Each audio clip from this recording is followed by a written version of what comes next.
Sike wasikhethela ukelezana olonwabo. Banisika ngesikere nalagqirha welubambo lakhe. Yo, sekuseni. Xa kumpondo zankomo.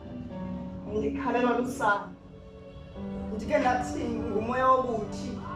Qha wasike wathetha lo mntana. Waqhubeka bhuti noba imeko seyisala. Wathi qhubeka gqirha mna ndifuna ulonwabo. Wakhohlwa inqweme lenkawu lidliwa kwabini okwesithathu ngomnqakathi. Yena ubone ndimvalela ulonwabo akakuboni kophusa kaqama. Bhuti andiyazi ngubani owasilela umama esidudu semfe. Wakhetha ukuphatha mpukumbini suke yaphunyuke. Sekuseni xa kumpondo zankomo ngikhalelwa lusana. Ndike ndathi ngumoya wobuthi qha wasike wathetha lo mntana.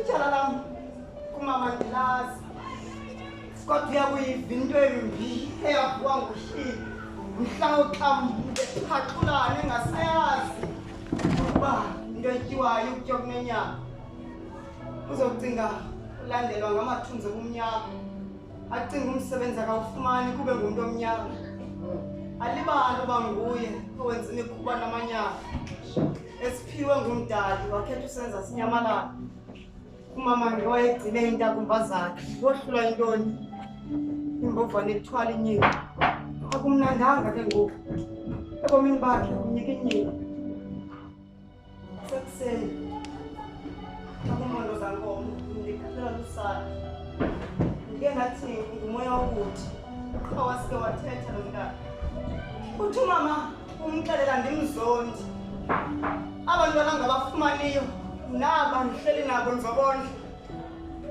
le mali iphunyuke ezandleni kuye ibizwa yenye le wayethenge igazi lam efuna ukonwaba ingasibe sisifundo bhuti lento nabo abanye abantwana abaneenjongo zokukhulisa benza izinto ezingcoliwe bazi le nto ibenzayo ibenza ababulali nezihlelo iyazingcolisa sekuseni angumpondo zankomo ndikhalelwa lusana ndike ndathi ngumoya omdaka qha wasike wathetha lo mntana ndileminyaka.